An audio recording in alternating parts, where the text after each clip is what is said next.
I think हो जाएगी, हो गई। ये स्क्रीन दिख रही है सबको? Yes sir. देखो, ये एक्सपेरिमेंट है बच्चे हमारे पास। इस एक्सपेरिमेंट का नाम है हमारे पास बच्चे रदरफोर्ड स्कैटरिंग एक्सपेरिमेंट। क्या नाम है इसका?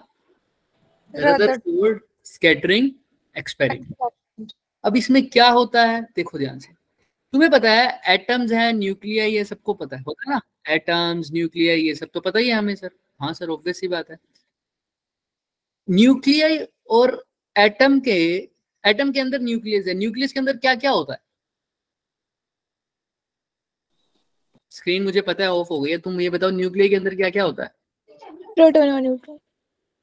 प्रोटॉन और न्यूट्रॉन। न्यूट्रॉन तो पता ही है ना सर? किसी को कोई डाउट तो नहीं है इसके?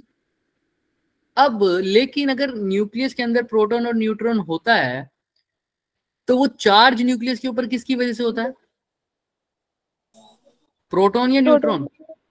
प्रोटॉन। सर ये भी प्रोटॉन की वजह से, प्रोटॉन की वजह से होता है ना। तो आज का जो लेक्चर है उसमें हम ये सब पढ़ेंगे अच्छे से, मतलब बेसिक नहीं जो तुम उसमें पढ़ते हो 9th में, उसके अलावा कुछ पढ़ेंगे प्रॉपर्टीज वगैरह, जैसे हम ड्यूअल नेचर में करते आए हैं, एटम्स में पढ़ते आए हैं, है ना? कि एक दिन तो क्या करते हैं हम, पूरी थ्योरी करते हैं, उसके बाद उसके क्या करते हैं, क्वेश्चन। इनको करने का तरीका ही यही है बच्चे इस बार, क्योंकि इनके ऊपर पूरे फॉर्मूला जब मैं एक साथ नहीं करूंगा तो, क्योंकि मिक्सअप फॉर्मूला आएंगे, किसी में प्रॉपर्टी उठा लेंगे, किसी में क्या उठा लेंगे, तो पहले एक बार थ्योरी खुद देखना पड़ेगा, उसके बाद हम कर सकते हैं। तो आज का कोशिश करेंगे फिर भी थोड़ा बहुत न्यूमेरिकल पोर्शन कवर हो आज भी, लेकिन वो बेसिक रहेगा बहुत। ठीक है, तो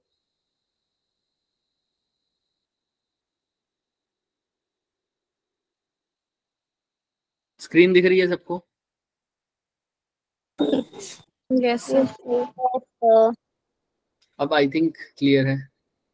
ठीक है, ये जो मैं लिख रहा हूँ वो भी दिख रहा होगा? ये सर नहीं दिख रहा मेरे को। ए दिख रहा है, ए दिख रहा है सर, दिख रहा है। अब दिख गया। दिखा सर, कुछ लिखा तो नहीं अभी? लिखा तो था बच्चे, पर मैंने, कोई बात नहीं, अब दिख रहा होगा देखो। No sir. No sir. अब नो सर। नो नहीं दिख सर। लिखा हुआ नहीं दिख रहा। ऐसा होना तो नहीं चाहिए बच्चे, ये तो हमारा ब्रह्मास्त्र फेल हो जाएगा अगर ये भी नहीं दिखा तो।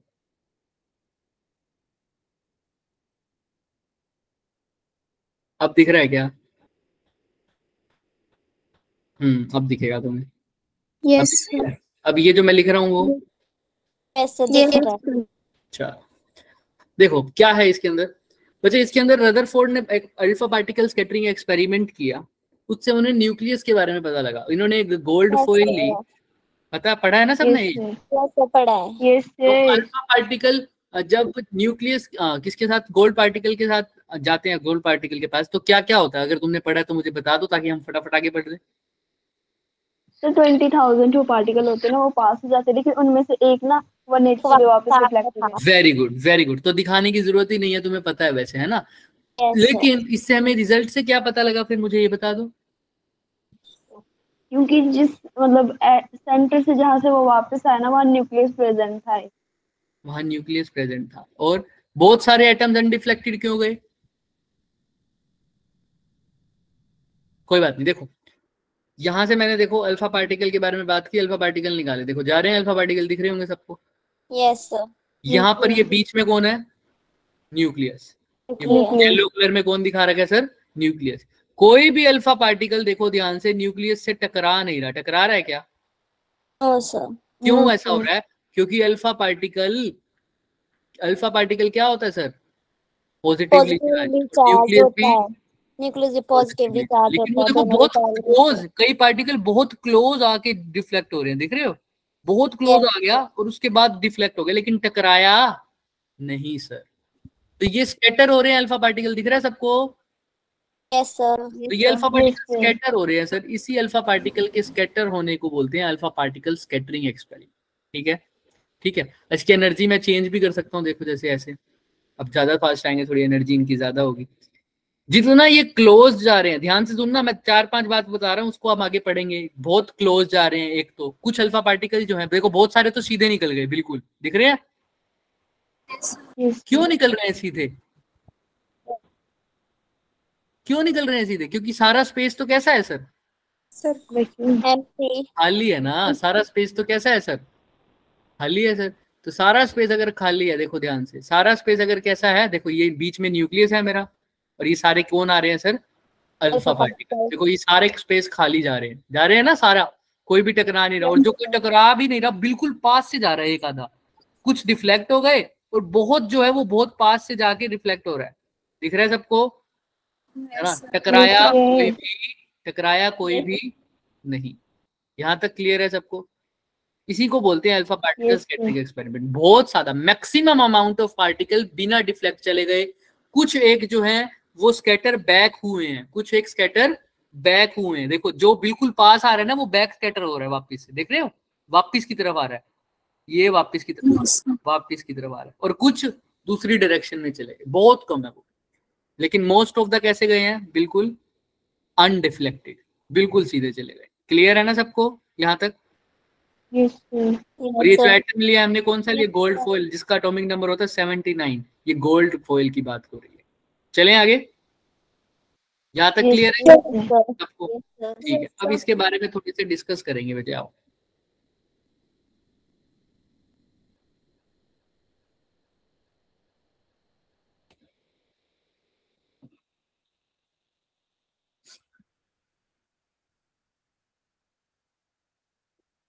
मुझे बताना जब स्क्रीन शो हो जाए।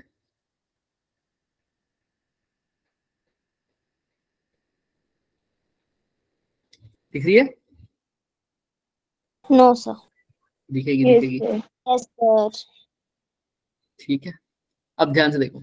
तो आज हम अल्फा पार्टिकल स्कैटरिंग की कंक्लूजन तो देख ही लेंगे, और प्रॉपर्टीज ऑफ न्यूक्लियस की भी देखेंगे। Drive the important property of nucleus such as its size, density. Nucleus का साइज कैसे वेरी करता है, न्यूक्लियस की डेंसिटी कैसे करता है, और अल्फा पार्टिकल स्कैटरिंग से हमें क्या क्या समझ आया, ये सब देखेंगे। ठीक है, और इनके न्यूमेरिकल के बारे में भी थोड़ा बहुत बात करेंगे, लेकिन आज का मेजर पोर्शन थ्योरेटिकल रहेगा, जैसे मैं पहले बताता आया। चलो, ये देखो यही सब था क्या? यहाँ से अल्फा पार्टिकल गया था, और इट कुछ टकराए थे, सारे मैक्सिमम अनडिफ्लेक्टेड चले गए थे, कुछ डिफ्लेक्ट हुए थे, और कुछ बैक स्कैटर हुए थे। यही सब हुआ था अभी तक एक्सपेरिमेंट में, है ना? Most of the. और इसका डाटा क्या है सर? डाटा ये रहा, अभी दिखाता हूँ। ये दिख रहा है? अल्फा के डिफ्लेक्शन पास्ड स्ट्रेट थ्रू 0 से 15 डिग्री एंगल पे, मोस्ट ऑफ द पार्टिकल सीधे ही चले गए हैं लगभग। द एटम्स कंसिस्ट, इससे क्या पता लगता है कि एटम किसका है सर? खाली स्पेस उसमें क्या है? ज्यादा है। Most of the space is कैसा है एटम के अंदर? एम्प्टी। एम्प्टी। तभी तो सारे के सारे बिना टकराए चले गए हैं।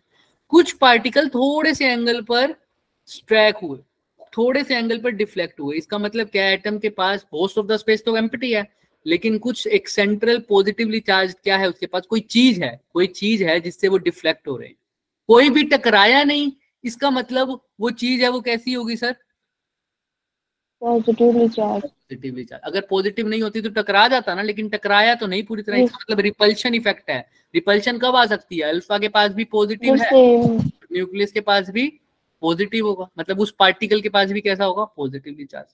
और बहुत कम वेरी फ्यू पार्टिकल जो है वो 180 से 90 के बीच में डिफ्लेक्ट हुए, मतलब थोड़े से अच्छे खासे एंगल पर, और वो लेकिन वो बहुत थोड़े से।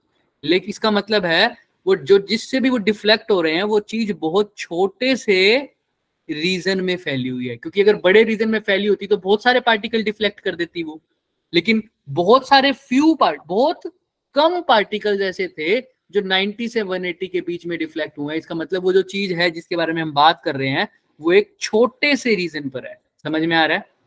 छोटे से रीजन पे है, फिर भी वो अच्छा खासा स्कैटर कर रही है। इसका मतलब वो छोटे से रीजन में तो है, लेकिन उसका पूरा मास ही वहां पर क्या है? कंसंट्रेटेड है। समझ में आ रहा है? उसका सारा मास उस छोटी सी जगह पर कंसंट्रेटेड है। क्यों? अगर बहुत लाइट मास होता तो पार्टिकल को कुछ ज्यादा 90 से 80, 180 मतलब समझते हो? बैक स्कैटर हो जाना, 90 से 180 के बीच में स्कैटर हो जाना, ऐसा तो अच्छा खासा डिफ्लेक्ट कर रही है, लेकिन वो पार्टिकल्स कौन से हैं जिसको अच्छा खासा डिफ्लेक्ट कर रही है? बहुत कम पार्टिकल्स ऐसे हैं। तो ध्यान सुनना, बहुत कम पार्टिकल्स हैं, इसका मतलब वो जो पार्टिकल से डिफ्लेक्ट हो रहे हैं, जिससे डिफ्लेक्ट हुए ये कम पार्टिकल, वो कैसे जगह पे फैला हुआ है? वो स्मॉल रीजन में, स्मॉल रीजन में है। बट ये इस अच्छे खासे एंगल पे डिफ्लेक्ट हुए, इसका मतलब उस स्मॉल रीजन में उसका मास क्या है? बहुत ज्यादा है। तो इससे हमें क्या क्या पता लगा? एक तो वो जो पार्टिकल जिससे सब कुछ डिफ्लेक्ट हो रहा था उसका चार्ज कैसा है? पॉजिटिव। और वो कहाँ फैला हुआ है सर? बहुत छोटे से रीजन में, और उसका सारा का सारा मास ही उस रीजन में क्या है? कंसंट्रेटेड। तो मतलब एक छोटा सा पार्टिकल मान लो या कुछ भी मान लो, छोटा सी कोई चीज है जिसका पॉजिटिव चार्ज है और उसका सारा मास वहीं कंसंट्रेटेड है, इसी को क्या बोला गया? न्यूक्लियस। तो इसी एक्सपेरिमेंट से हमें किसकी डिस्कवरी हुई? न्यूक्लियस की डिस्कवरी। समझ आया कि न्यूक्लियस जैसा कुछ होता है। क्लियर है यहाँ तक सबको? कंक्लूजन समझ में आ रहे हैं? पक्का? क्या पॉजिटिवली चार्ज है, कैसे सब हुआ? ठीक है। तो अब इससे क्या हुआ सर? अभी स्कैटरिंग तो हुई है ना अल्फा पार्टिकल की, तो मैं कुछ इंपॉर्टेंट रिजल्ट्स बताऊंगा, उसको दिमाग में रखना है तुम्हें सिर्फ। जैसे कि सर अभी बताऊंगा, इसके ऊपर हम बाद में आएंगे, पहले थोड़ा सा इसको याद रखना। यहां पर हम किसके बारे में बात करेंगे बच्चे? Scattering of alpha particle. तुमने कुछ याद नहीं रखना, इसमें बहुत रेयर से क्वेश्चन बनते हैं, लेकिन जब भी बनते हैं, ज्यादातर जो क्वेश्चन बनते हैं वो तो मैं बता ही देता हूं। एन थीटा, ये क्या है sir? Number of alpha particle जो कि क्या हुए हैं? स्कैटर हुए हैं। भाई अलग अलग है, तुम्हें देखो डाटा में अभी तुम्हें दिख रहा था सर, कोई तो 0 डिग्री से 15 डिग्री के बीच में हुआ है, कोई 15 से 90 के बीच में हुआ है, कोई 90 से 180। थीटा डिफरेंट है। तो ये क्या है? अगर कोई किसी एंगल थीटा पर कुछ number of alpha particle scatter हुए, वो कितने हैं उसका फॉर्मूला है। ये क्या है? N number of alpha particle जो कि क्या हुए हैं सर? स्कैटर हुए हैं। क्या हुए हैं सर? स्कैटर हुए हैं। और कितने एंगल पर? अभी के लिए कितने एंगल पर? थीटा। क्लियर है सबको? Yes sir.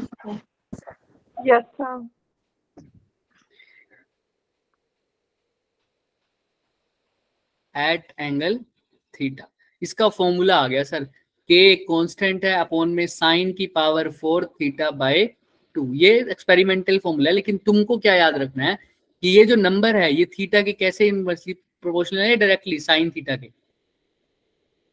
इनवर्सली। तो ये चीज बहुत याद रखना, N theta is inversely proportional to sine की पावर कितने के? 4। क्योंकि तुम्हें अभी हम कल क्वेश्चंस भी करेंगे इसके, तुम्हें थीटा डिफरेंट दे देगा, कहेगा एक थीटा है हमारा 90, दूसरा है सपोज कर लो 60, तो बताओ n1 बाय n2। 90 डिग्री पर जो पार्टिकल डिफ्लेक्ट हुए उसको बोला n1, 60 पर जो स्कैटर हुए उसको क्या बोला? n2। और तुमसे बोलेगा n1 बाय n2 का रेशियो बताओ। तुम्हें पता है k तो दोनों के लिए कांस्टेंट है, तो कट जाएगा। तो n1 बाय n2 किसके इक्वल हो जाएगा सर? साइन वाला डिवाइडेड बाय में साइन वाला जब एंगल कितना है 90 डिवाइडेड बाय साइन वाला जब एंगल कितना है 60 डिग्री। बस एक बार थीटा की वैल्यू क्या पुट करनी है? 90। दूसरी बार क्या पुट करनी है?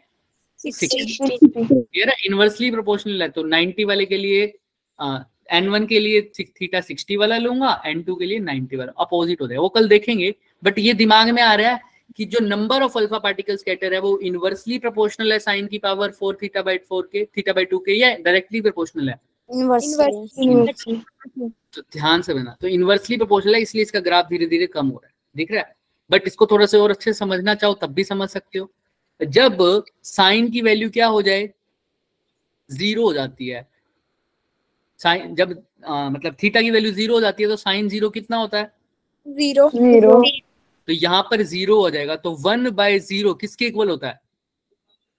इनफिनिटी। उस टाइम पर एन थीटा कितना होगा? इनफिनिटी।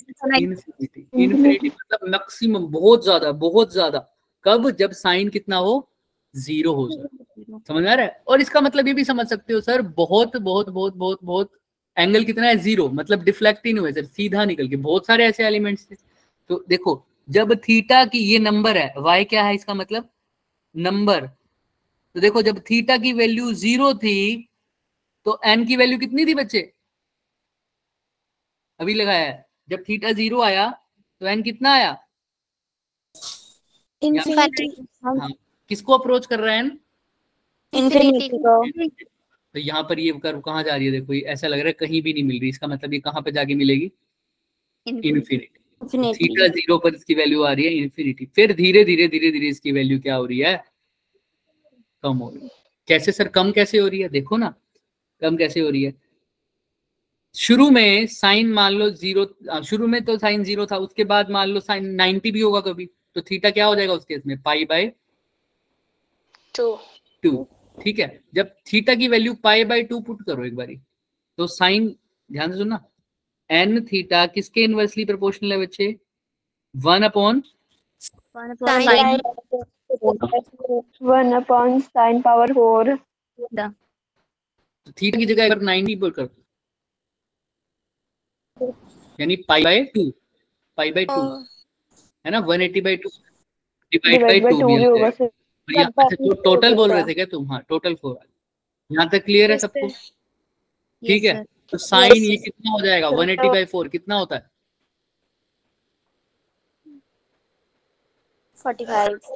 45, तो साइन की पावर 4, साइन 45 कितना होता है 1/√2, समझ में आ रहा है, तो यहाँ पर यही लिखा हुआ है, ठीक है। किसी को कोई डाउट है यहाँ पर, तुम वैल्यू निकाल सकते हो अब इसकी, 4 बार मल्टीप्लाई कर दो ना, साइन के θ/2 sin θ/2 sin θ/2, बट मैं क्या बोलना चाह रहा हूँ ध्यान सुनना, थीटा की वैल्यू वेरी कर सकती है, 0 भी, 15 भी, 20 भी, 30 भी, 90 भी और 60 भी, कुछ भी कर सकती है, राइट। जब साइन 0 है तो लगभग किसको अप्रोच कर रहा है n की वैल्यू, इंफिनिटी को। अब अगर मैं बोलूं पूरा 90 डिग्री के ऊपर डिफ्लेक्शन देख रहा हूं, मैं साइन की वैल्यू 90 पुट करता हूँ, किसकी वैल्यू पुट कर रहा हूँ अब, साइन की, सपोज कर लो, तो साइन 90 कब होगा, यहाँ पर साइन की वैल्यू 90 कब बनेगी, जब थीटा किसके इक्वल हो, क्योंकि यहाँ पर साइन थीटा नहीं है, θ/2 है, पाई पुट कर दूं क्या, पक्का, यस सर। समझ में आ रही है, क्लियर है किसी को, और 180 कब बनेगी, 360 हो जाएगा, 360 हो, तो उसी हिसाब से हम करेंगे, समझ में आ रहा है क्या, उसी हिसाब से हम करेंगे, वो तुम्हारे ऊपर है, तुम कैसे भी कर सकते हो। किसी को कोई डाउट हो रहा है पूछो अभी, थीटा वाली बात समझ में आ रही है मैं क्या बोल रहा हूँ, थीटा को कैसे चेंज करना है, किसी को इसमें डाउट है तो पहले पूछो, बोलो किसी को डाउट है, थीटा वाला बता दो। थीटा वाला मैं कह रहा हूँ, थीटा की तुम, ऋषिका का मैसेज है, थीटा की वैल्यू तुम चेंज कर सकते हो, किस हिसाब से सर, अपने हिसाब से, अपने आप से वैल्यू को चेंज कर सकते हो, अगर जो भी गिवन होगा, अगर थीटा 60 गिवन होगा तो थीटा क्या पुट कर देना, 60 पुट कर देना, अगर 30 गिवन होगा तो थीटा क्या पुट कर देना सर, 30 पुट कर देना, 40 करोगे तो 40 पुट कर देना, वो तुम्हारे ऊपर है तुम कैसे करोगे। किसी को कोई डाउट है इसमें, यहाँ पर थीटा 60 पुट कर दोगे तो ये क्या बन जाएगा, साइन की 4 60/2 कितना होता है 30। बस उस हिसाब से, ठीक है, क्लियर है, बस इतना याद रखना। बट इसका भी, इससे भी ज्यादा इंपॉर्टेंट चीज क्या है सर, मेरे को ये याद रखना है कि यहाँ पर ये किसके इनवर्सली प्रोपोर्शनल है या डायरेक्टली प्रोपोर्शनल है, ये याद रखना है, क्या होता है इनवर्सली या डायरेक्टली, इनवर्सली। अब धीरे धीरे जब मैं थीटा बढ़ाऊंगा बच्चे, थीटा धीरे धीरे बढ़ाऊंगा, ध्यान से सुनना, थीटा धीरे धीरे बढ़ा रहा हूं तो नंबर की वैल्यू कम हो रही है, कम घट रही है, सोचो थीटा की वैल्यू 0 हो, यहाँ पर साइन θ/2 था, जब मैं थीटा को वैल्यू पुट कर दो 90, कई जगहों पर यहाँ साइन θ/4 भी लेते हैं, बट अभी के लिए देखो साइन थीटा की वैल्यू क्या पुट करूं 90 π/2, और यहाँ पर भी 2, तो π/4 कितना होता है 1/√2। 1/2। और अगर ध्यान से मैं दोनों केस से बता दूं, एक्सपेरिमेंटली फाइंड आउट होता है, कभी यहाँ पर θ/2 ही दिखता है मुझे तो जनरली, अगर फिर भी कुछ चेंज होगा तो मैं तुम्हें बता दूंगा, जहां तक मेरे को याद है यहाँ पर θ/2 होता है, देखो यहाँ पर θ/2, अब यहाँ पर पाई कब बनेगा π/2, जब थीटा कितना हो जाएगा 180।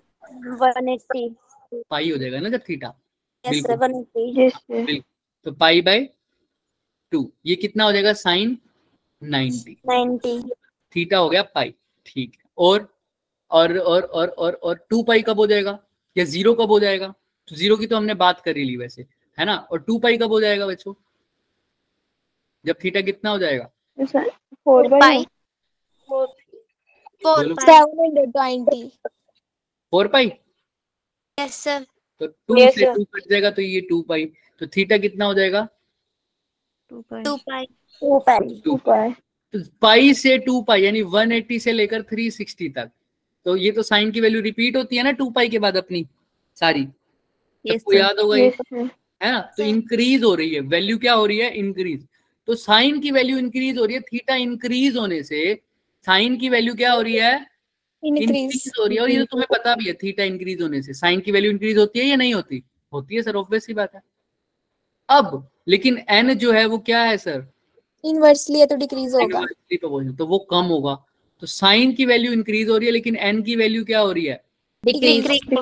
तो एंगल बढ़ने से नंबर की वैल्यू क्या हो रही है? कम हो रही है। इसलिए ग्राफ धीरे धीरे कहाँ आ रहा है? नीचे, कम हो रहा है। क्लियर है सबको? Yes sir. समझ में आ जाएगी बात? हाँ। तो ग्राफ धीरे धीरे धीरे धीरे नीचे की तरफ आ जाएगा, और जब जब क्या होगी सर वैल्यू? मैक्सिमम होगी। साइन 0 होगा तब वैल्यू क्या होगी? मैक्सिमम। वो कितनी होगी? किसको अप्रोच करनी होगी? इन्फिनिटी। तो तुमको सिर्फ अभी थीटा के साथ इनवर्सली पूछना है, और इन्फिनिटी कब होगा? Theta is equal to 0। ये याद रखना। फॉर्मूला कल इसके और क्वेश्चंस करेंगे भी सही। यहाँ तक क्लियर है सबको? स्कैटरिंग में क्या चीज याद रखनी है सबको? बोलो हाँ या ना? पक्का? ये हमारे पास हो गया। अब 2 चीजें और बात करते हैं। देखो ये हमारे पास रिजल्ट आ गया। अब एक बात होती है distance of closest approach. Distance of closest approach, ध्यान सुनो। मैंने तुम्हें बताया था कि जो वो न्यूक्लियाई के साथ अल्फा पार्टिकल जा रहा था वो टकरा नहीं रहा था, लेकिन वो एक टाइम पर बहुत बहुत बहुत क्या आ गया था? उसके नजदीक आ गया, लेकिन टकराया नहीं था। तो वो न्यूक्लियस के अल्फा पार्टिकल ज्यादा से ज्यादा कितने पास आ सकता है, उसी को बोलते हैं डिस्टेंस ऑफ क्लोजेस्ट अप्रोच। समझ में आ रहा है क्या? ध्यान से देख भी लो। The minimum distance from the nucleus up to which an energetic alpha particle traveling directly toward the nucleus can be move before coming to rest. Minimum distance से कंफ्यूज हो रहे हो तो ऐसा समझ लो कि कितना पास में जा सकता है भाई। कैसे सर? कैसे कैसे कैसे? ये मान लो न्यूक्लियस है, ठीक है। अल्फा पार्टिकल एक तो गया यहां से आके यहीं पे मुड़ गया, वापस एटम के तो अंदर जाएगा, यहां से आके यहां चला गया। मैं सिर्फ न्यूक्लियस ही बना देता हूँ इसके अंदर, ठीक है। सपोज कर लो यही न्यूक्लियस है मेरे पास, एटम के अंदर की बात हो रही है, सिर्फ एटम के अंदर की बात हो रही है, और ये क्या है बच्चे? न्यूक्लियस।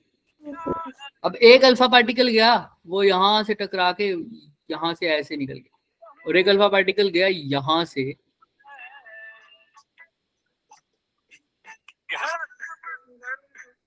और फिर ऊपर गया, और तीसरा अल्फा पार्टिकल गया ऐसे। गहरा समंदर कौन है? ये सर। तो अब बताओ यहां पर कि कौन सबसे पास गया था न्यूक्लियस के? ब्लू, येलो या रेड? ब्लू। ब्लू। क्यों? क्योंकि ब्लू वाला सबसे पास होके गया सर न्यूक्लियस के, इसलिए उसका डिस्टेंस सबसे कम है या सबसे ज्यादा है न्यूक्लियस से? सबसे कम। तो इससे क्या बोला? The minimum distance from nucleus up to which an particle travelling toward. क्योंकि धीरे धीरे जब अल्फा पार्टिकल, देखो रिपल्शन क्यों हो रही है? पार्टिकल बहुत एनर्जी से आया, लेकिन यहाँ पर भी कौन सा चार्ज मिला उसको?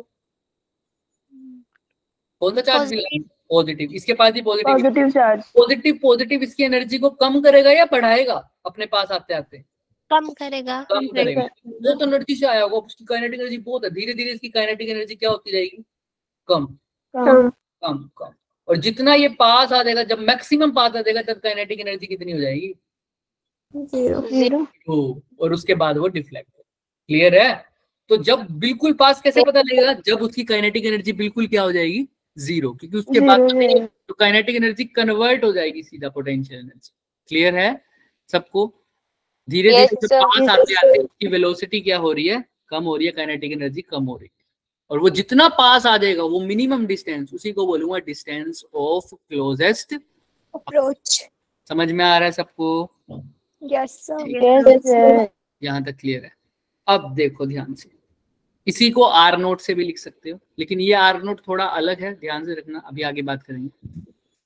इसको निकालने का तरीका आर नोट कैसे, अभी तुमको बताया मैंने, इसको तरीका नहीं देखना तुम, वैसे अगर आंसर भी लर्न कर लोगे तो भी काम चल जाएगा, पर थोड़ा सा देख लो कैसे डराइव हुआ।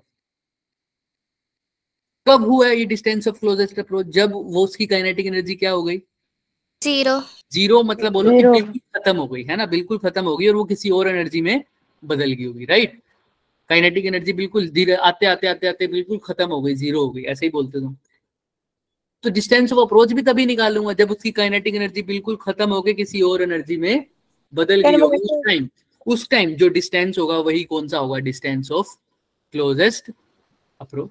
जब उसकी काइनेटिक एनर्जी बहुत तेज आ रहा था, धीरे धीरे धीरे धीरे, मैं कब बताऊंगा कि इसका डिस्टेंस ऑफ क्लोजेस्ट अप्रोच? भाई इतना ही दूर जा सकता है, इससे ज्यादा इतना ही पास आ सकता है, इससे ज्यादा पास अब नहीं आ पाएगा। कैसे पता लगेगा? कि जब उसकी काइनेटिक एनर्जी बिल्कुल जीरो हो जाएगी, उसकी वेलोसिटी खत्म हो जाएगी, तब मैं बोल दूंगा कि हाँ यही पॉइंट, इस पॉइंट से न्यूक्लियस की दूरी नाप लो, क्योंकि यही पॉइंट कौन सा पॉइंट है? Distance of closest approach. जब उसकी काइनेटिक एनर्जी बिल्कुल क्या हो जाएगी सर? कम हो जाएगी या जीरो हो जाएगी। पढ़ो इसको। देखो वो काइनेटिक एनर्जी किस में बदल जाएगी? सारी की सारी पोटेंशियल एनर्जी। फॉर स्टॉपिंग का मतलब होता है कि फाइनल काइनेटिक एनर्जी, जो काइनेटिक एनर्जी है वो क्या हो जाए? जीरो हो जाए। तो वो सारी की सारी किसमें बदल जाएगी? Potential energy. तो मैंने काइनेटिक एनर्जी के फॉर्मूले को किसे इक्वेट कर दिया? Potential energy. अब जो मेरा आर नोट की वैल्यू आई वही मेरा क्या है? Distance of closest approach. किसी को डाउट है क्या कैसे निकाल रहा हूं मैं ये सब? डिस्टेंस ऑफ क्लोजेस्ट अप्रोच समझ जाओगे सब? डिस्टेंस ऑफ क्लोजेस्ट अप्रोच बोलो हाँ या ना? अभी बताऊंगा कैसे निकालना, लेकिन डेफिनेशन क्लियर है सबको? Yes sir. अप्रोच भी क्लियर है कि कैसे फाइंड आउट करेंगे? Yes sir. अब देखो कैसे। काइनेटिक एनर्जी का फॉर्मूला तो सबको पता है। काइनेटिक एनर्जी किस में बदल जाएगी? सारी की सारी पोटेंशियल एनर्जी। तो हम आंखें बंद करके भी बता सकते हैं, हाफ mv स्क्वायर। लेकिन अब पोटेंशियल एनर्जी की बात करूं तो पोटेंशियल एनर्जी एक तो होती है mgh, लेकिन यहाँ पर तो चार्जेस हैं सर, और चार्ज के बीच में पोटेंशियल एनर्जी का फॉर्मूला पड़ा था कि Q1 Q2 upon R square. नहीं, आर स्क्वायर फोर्स का होता है, पोटेंशियल एनर्जी में क्या हो जाता था? सिर्फ और सिर्फ आर। और यहाँ पर अगर मैं क्लोजेस्ट अप्रोच की बात कर रहा हूँ तो आर की जगह क्या लिख दूंगा? R naught. बस मैं यहाँ से कर दूंगा सर, हाफ mv स्क्वायर को तो पड़े रहने दो सर, के ठीक है। अब यहाँ पर दो चार्ज पार्टिकल कौन से हैं? एक तो है इलेक्ट्रॉन हमारा, sorry alpha particle. Alpha particle के ऊपर चार्ज कितना होता है? पॉजिटिव, लेकिन कितना? Helium 2 positive. कितना है चार्ज? 2 इंटू प्रोटॉन का चार्ज, और प्रोटॉन का चार्ज होता है E, इसका कितना? डबल। 2 टाइम्स। तो Q1 की वैल्यू तो 2 ही हो जाएगी। किसी को इसमें डाउट? No sir. पहला चार्ज। और दूसरा चार्ज पार्टिकल मेरा कौन है? Q2। वो कौन है एक्चुअली में एक्सपेरिमेंट में? दूसरा चार्ज पार्टिकल कौन है? एक तो अल्फा पार्टिकल है, दूसरा कौन है जो रिपेल कर रहा है? न्यूक्लियस। अब न्यूक्लियस पे चार्ज किसकी वजह से होता है? प्रोटॉन की वजह से। तो एक प्रोटॉन पे चार्ज होता है सर कितना? 1.6 और वैसे 1.6 into 10 to the लिखते हैं ई से, है ना? 1.6 इंटू 10 टू पावर उसको ई से ही लिखता हूँ। लेकिन न्यूक्लियस के अंदर कितने प्रोटॉन होते हैं कैसे पता लगता है? एटम के एटॉमिक नंबर Z है, तो इसको किससे मल्टीप्लाई कर? तो ये पहला चार्ज Q1 और ये दूसरा चार्ज Q2। इसमें किसी को डाउट? हाँ या ना? पक्का? पोटेंशियल एनर्जी और डिवाइडेड बाय क्या है सर? R note. अब क्या R नोट यहाँ से आ नहीं जाएगा क्या? कोई बच्चा भी निकाल लेगा सर। R नोट किसके इक्वल आ जाएगा सर? 2kz E का square upon R naught v square. mv square into में 2 भी आएगा क्या? आएगा कि नहीं आएगा? बिल्कुल आएगा सर, ऑब्वियसली आएगा। क्लियर है क्या सबको? किसी को कोई भी डाउट है तो मेरे से अभी के अभी पूछो। डन। अब इसी को चेंज करते हैं फॉर्मूले को। कैसे सर चेंज कैसे करोगे? इस 2 को मैं नीचे ले जाऊं तो मैं कुछ ऐसा लिख सकता हूँ 2kz E स्क्वायर, तो ऐसे का ऐसे रहने दो। इस 2 को नीचे लेना पड़ेगा, तो ऊपर चीज कब आती है, जब डिवाइड के भी कहाँ हो, नीचे डिवाइड यहाँ 1 के भी डिवाइड में क्या लिख सकता हूं मैं, 2, टू तभी ये 2 तो कहाँ आता होगा, ऊपर। ऊपर तो मैं इस 2 को नीचे ले गया और यहाँ पर क्या है mv²। क्यों लेके गया, तो कि ये किसका फॉर्मूला बन गया सीधा। Kinetic energy. और तुम चाहते तो ये यहाँ से भी कर सकते थे, इतना कंफ्यूज होने की जरूरत नहीं है, छोड़ दो इसको। ये लो, जिसको कंफ्यूजन होती है वो सीधा काइनेटिक एनर्जी को कहाँ ले जाए, नीचे। इसको के काइनेटिक एनर्जी लिख सकता हूँ ना, हाफ सर ये क्या हो जाएगा 2kze² upon are not r0। तो r0 क्या आ जाएगा बच्चे, 2kze² अपॉन, हाफ टाइट और काइनेटिक एनर्जी कितनी होती है, हाफ mv²। क्यों निकाला, कभी तुम्हें काइनेटिक एनर्जी गिवन हो, एटॉमिक नंबर गिवन हो, k मतलब 1/4 एप्सिलॉन नॉट ये गिवन, ये तुम्हें पता ही होता है, इसकी वैल्यू 9 × 10⁹ 9। तो ये सब काइनेटिक एनर्जी गिवन हो और बोल दिया जाए कि इसका क्या निकालो, distance of closest approach. Simple सी बात है, 2kze² अपॉन में क्या कर दो, काइनेटिक एनर्जी। तुम्हें बोला जाएगा एक अल्फा पार्टिकल ये 2500 यूनिट की काइनेटिक एनर्जी, मैं यूनिट बोल रहा हूँ, जूल नहीं बोल रहा, 2500 यूनिट की काइनेटिक एनर्जी से जा रहा है, ठीक है। बताओ ये इसका डिस्टेंस ऑफ क्लोजेस्ट अप्रोच क्या होगा अल्फा न्यूक्लियस के साथ। इसका मतलब sir, distance of closest approach मतलब कब जाके वो कितनी ज्यादा क्या हो जाए, कितनी ज्यादा, डिस्टेंस ऑफ क्लोजेस्ट अप्रोच मतलब कितनी ज्यादा न्यूक्लियस के क्या जा सकता है,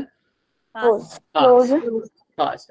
तो उसका फॉर्मूला क्या हो जाएगा सर, कितनी ज्यादा पास आ सकता है, 2kze² को काइनेटिक एनर्जी। बस क्लियर है सबको।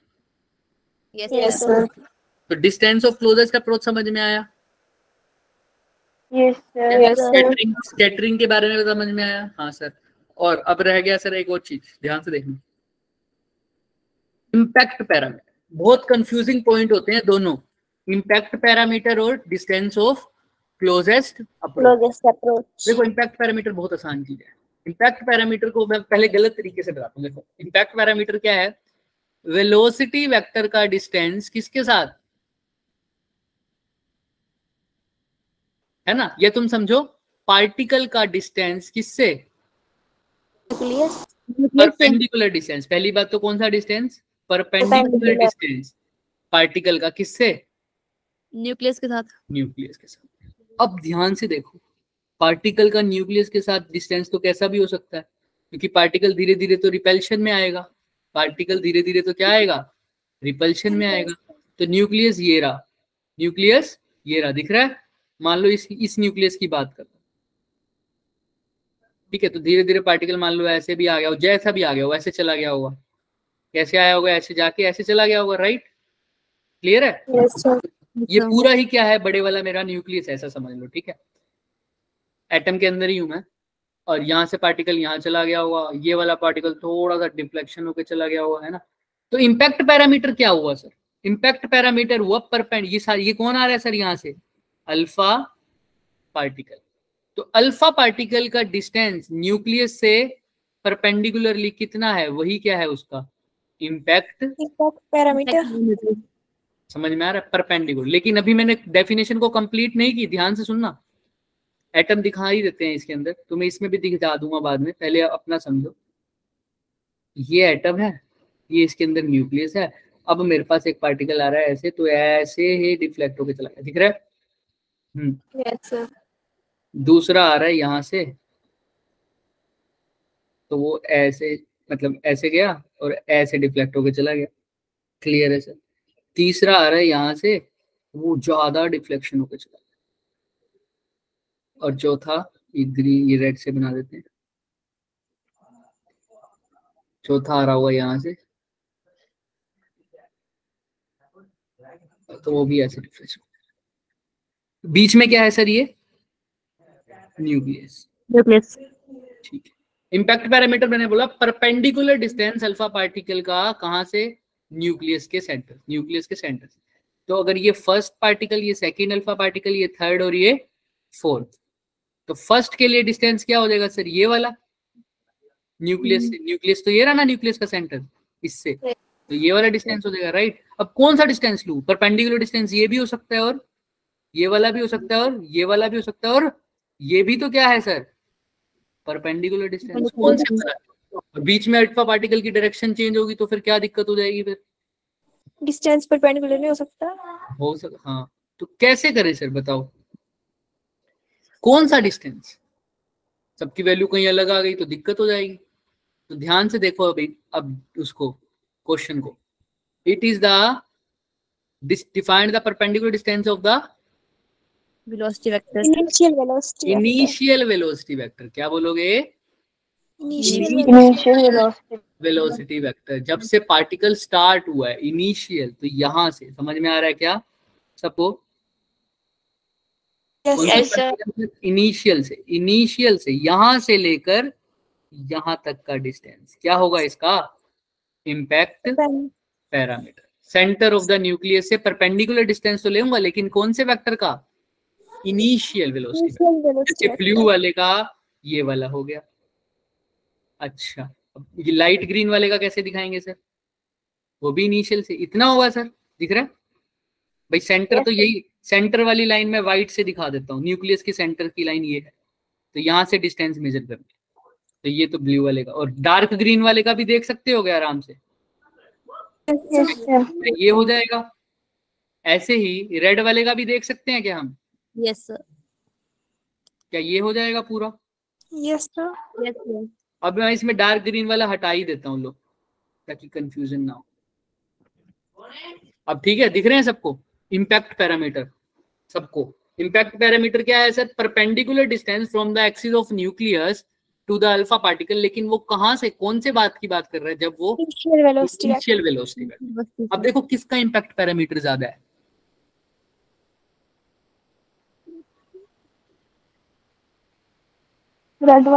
रेड वाले का। ऑब्वियस सी बात है, वो ज्यादा दूर है, उसका इम्पैक्ट पैरामीटर ज्यादा है, डिस्टेंस उसका ज्यादा है। क्लियर है ना? दिख रहा है सबको कितनी ज्यादा दूर है? रेड वाला ज्यादा दूर है, ग्रीन वाला ज्यादा दूर है, या येलो वाला ज्यादा, और ब्लू वाला ज्यादा दूर है? रेड वाला। रेड वाला। और सबसे कम जो डिफ्लेक्ट हुआ है वो कौन सा है? येलो। ब्लू वाला। देख के ध्यान से, सबसे कम डिफ्लेक्शन होगी जिसकी, दिमाग में लगा के देखो, कम, सबसे कम डिफ्लेक्शन। हाँ, कोई कुछ बोल रहा था, बोलो। सबसे कम डिफ्लेक्शन किस कब होगी? जब सबसे दूर से निकलेगा न्यूक्लियस के, या न्यूक्लियस के पास से निकलेगा? पास से। तो बताओ किसकी डिफ्लेक्शन सबसे ज्यादा होनी चाहिए तुम्हारे हिसाब से? ग्रीन, ब्लू या रेड?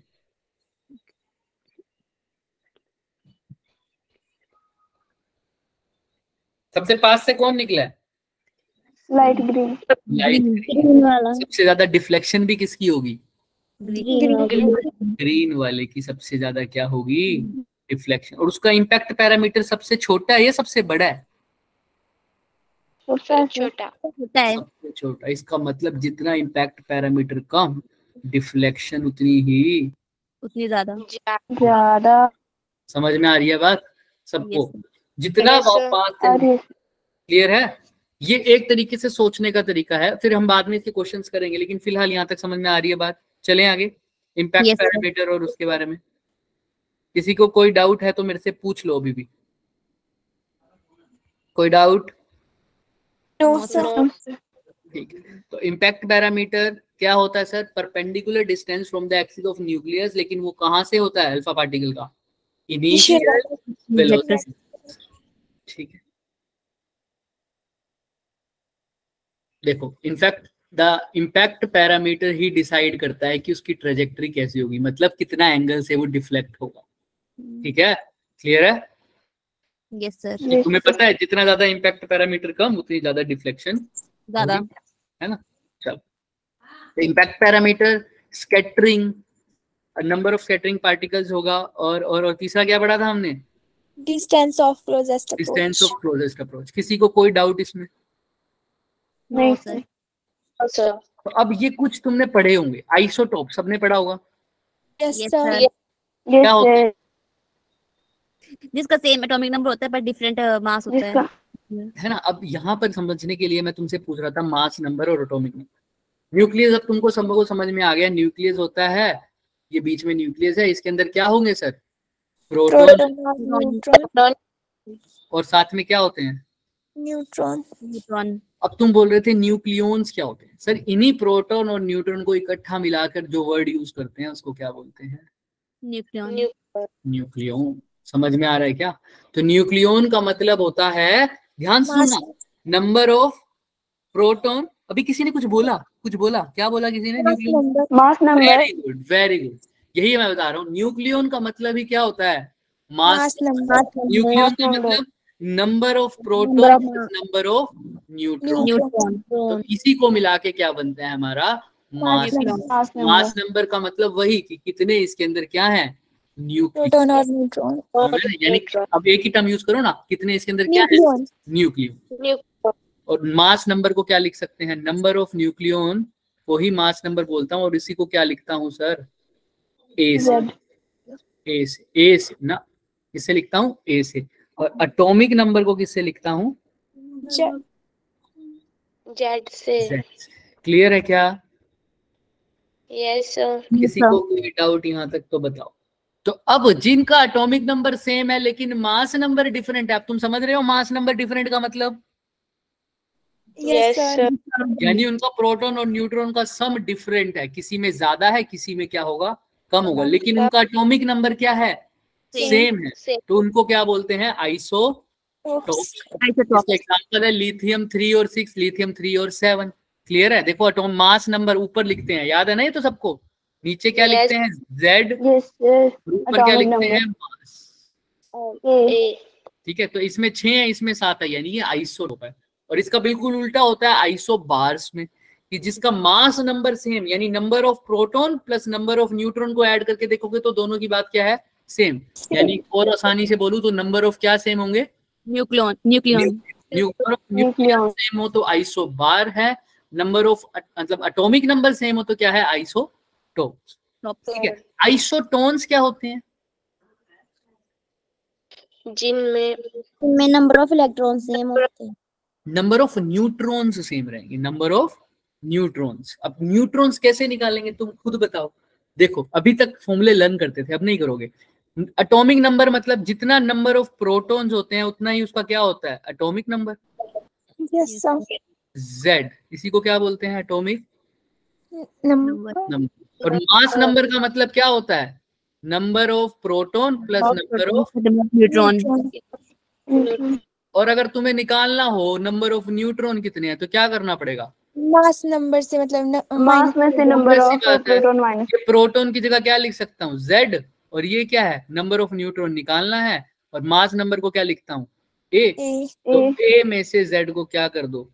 माइनस न्यूट्रॉन्स आ जाएगा। क्लियर है? नंबर ऑफ न्यूट्रॉन निकालने का देखो, सीखा भी हुआ तुमने ये तो केमिस्ट्री में, राइट? सबने, है ना? तो अब इसमें से देखो Li 6 और 3 है, तो इसके अंदर कितने होंगे नंबर ऑफ न्यूट्रॉन?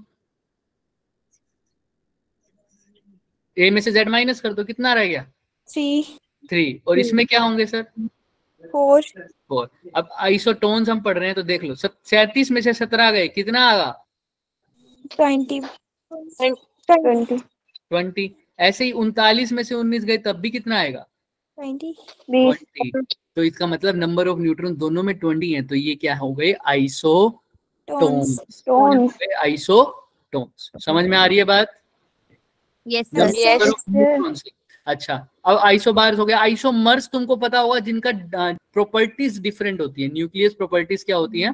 डिफरेंट होती है। तो ड्रॉ भी करते हो डिफरेंट तरीके से, याद है ना आइसोमर्स को? तुमने किया होगा, तो वो तो तुम्हें केमिस्ट्री में ज्यादा लगते हैं।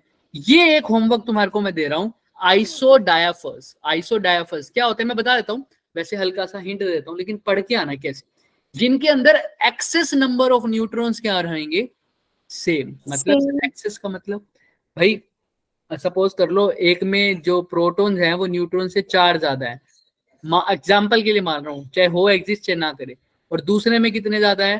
5 ज्यादा है, तो ये आइसोडाइफर्स नहीं होंगे। लेकिन दो एलिमेंट्स जिसमें number of protons number of neutron से, या number of neutrons number of proton से सेम नंबर में ज्यादा है, सपोज कर लो ये एक एलिमेंट है X, ये एक एलिमेंट है Y, इसमें प्रोटॉन्स और न्यूट्रॉन कितने ज्यादा है? यहाँ पर number of protons number of neutrons जो हैं वो कितने ज्यादा है? 4 ज्यादा है। और इसके अंदर भी नंबर ऑफ प्रोटॉन्स न्यूट्रॉन से, नंबर ऑफ न्यूट्रॉन्स जो है वो प्रोटॉन से कितने ज्यादा है? 4। तो इसको बोलते हैं आइसो डायफर्स, मतलब जिनके पास एक्सेस नंबर ऑफ न्यूट्रॉन्स क्या हो, ज्यादा सेम नंबर में। क्लियर है? Yes sir. कैसे करोगे, कैसे निकालोगे बताओ मुझे, करके आना, थोड़ा सा हिंट ले लो फिर भी। जैसे 2311, ये इसका एटॉमिक नंबर, ये इसका मास नंबर, इसके अंदर नंबर ऑफ न्यूट्रॉन्स कितने हैं? 12 है ना, और नंबर ऑफ प्रोटॉन्स कितने हैं? 11। दूसरे में देखो 27 और 13, 27 और 13 में से माइनस करोगे तो क्या आएगा? 14। Z इसका 13 है, A इसका 27 है, और अभी मैंने नंबर ऑफ न्यूट्रॉन्स निकाले, कितने आए? 14। तो देखो प्रोटॉन है 13 लेकिन न्यूट्रॉन है 14, तो कितना ज्यादा है?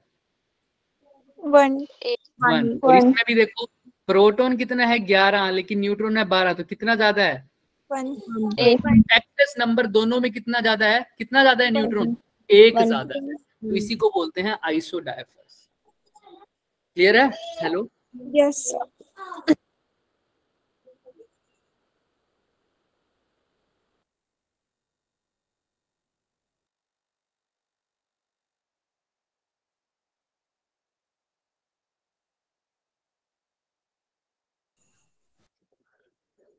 सॉरी बच्चों, समझ में आ गया सबको? आइसोडायफर्स जिसमें Yes, number yes, of protons, number of neutrons या नंबर ऑफ, जिसमें नंबर ऑफ न्यूट्रॉन प्रोटॉन के मुकाबले सेम नंबर में जाता है। जैसे सोडियम में देखा मैंने निकाल के, तो एक प्रोटॉन, एक न्यूट्रॉन क्या है?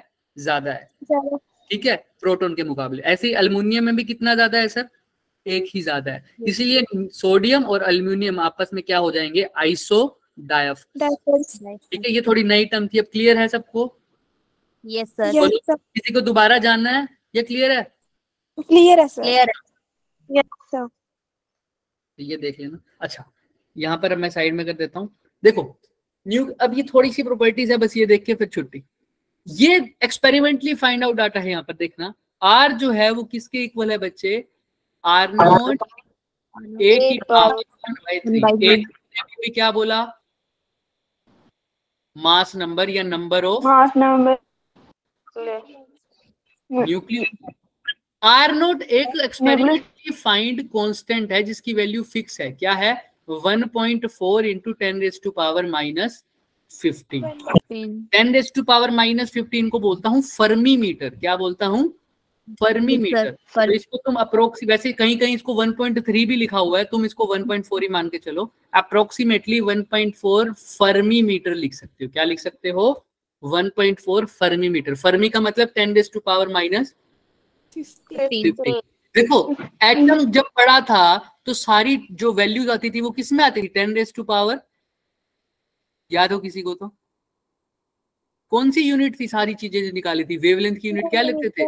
नैनोमीटर। नैनोमीटर से भी आगे एक लेते थे वैसे तो, नैनोमीटर मान लो, चाहे उससे आगे एक और लेते थे, ए से, है ना? क्यों लेते थे सब कुछ एंगस्ट्रॉम में और नैनोमीटर में क्यों करते थे? क्योंकि एटम का साइज किस में होता है? 10⁻⁻⁻10।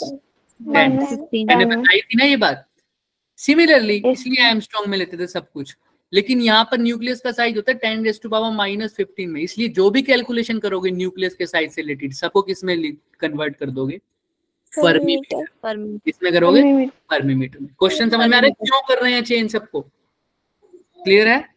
तो R is equal to R naught. अब आर नोट तो कांस्टेंट है, लेकिन R क्या है sir? Radius of the nucleus. तो ये किस पे डिपेंड कर रहा है? ए मतलब नंबर ऑफ न्यूक्लियॉन्स, उसके ऊपर डिपेंड कर रहा है। तो जित नंबर ऑफ न्यूक्लियंस की वैल्यू चेंज होगी तो रेडियस भी क्या हो जाएगा? चेंज। ऑब्वियस ही बात है, नंबर ऑफ न्यूक्लियस मतलब ज्यादा नंबर ऑफ प्रोटॉन्स, ज्यादा नंबर ऑफ न्यूट्रॉन्स, तो रेडियस भी चेंज होता है। क्लियर है सबको? लेकिन ये फॉर्मूला जो अप्लाई होता है ना, ये हैवी न्यूक्लियस के लिए नहीं होता। क्यों? क्योंकि वहां पर और फैक्टर्स जो है वो डोमिनेट हो जाते हैं। हम आगे पढ़ेंगे, लेकिन इस लेवल पर नहीं पढ़ोगे। और बहुत सारी चीजें आ जाती हैं, फैकिंग फ्रैक्शन हो जाते हैं, और डेंसिटी भी थोड़ा बहुत वेरिएशन आता है। लेकिन अभी के लिए ध्यान से सुनना, अभी के लिए सिर्फ यही फॉर्मूला देखना है। लेकिन फिर भी अगर कोई पूछ ले तो हैवी न्यूक्लियाई के लिए ये वैलिड नहीं है। लेकिन अभी के लिए हमारे लेवल पे है sir. R is equal to क्या है? R नोट A का क्यूब रूट, यानी R is equal to R naught A की पावर 1/3। R नोट कॉन्स्टेंट है 1.4 फर्मी मीटर के आसपास, आर क्या है रेडियस ऑफ द न्यूक्लियाई और ए क्या है mass number. Number of nucleus. ठीक है, अब तुम्हें दिख भी रहा है नीचे मैंने बता दिया। देखो एटम का साइज क्या है 10⁻⁻10 में, और न्यूक्लियस का साइज क्या है 10⁻⁻15। कौन ज्यादा छोटा है, एटम या न्यूक्लियस? न्यूक्लियस। न्यूक्लियस। नेगेटिव में बढ़ रहा है मतलब ज्यादा छोटा हो गया, समझ में आ रही है ना। और ये तो कॉमन सेंस है हमारी कि एटम के अंदर न्यूक्लियस है, न्यूक्लियस के अंदर एटम थोड़ी है, राइट। तो कहीं ये 10 और 15 को सोच के ये मत बोल देना कि एटम छोटा है न्यूक्लियस से। चलो अब जैसे यहाँ पर क्वेश्चन आ गया, कंपेयर करना है तुमने रेडियाई ऑफ द न्यूक्लियस। दो मास नंबर दे रखे हैं, एक का मास नंबर क्या है A1, 27, दूसरे का क्या है 64। मैं अगेन कह रहा हूँ ये सिर्फ रिवाइज के लिए है, ऐसा नहीं है कि ये क्वेश्चन आने वाला है। अब ये क्वेश्चन नहीं आने वाला, हम नेक्स्ट क्लास में करेंगे क्वेश्चन जो आने वाला है। ये बेसिक है ताकि तुम्हें फॉर्मूला रिवाइज रहे। बताओ रेडियाई किस पे डिपेंड करता है, R इज इक्वल टू क्या होता है R0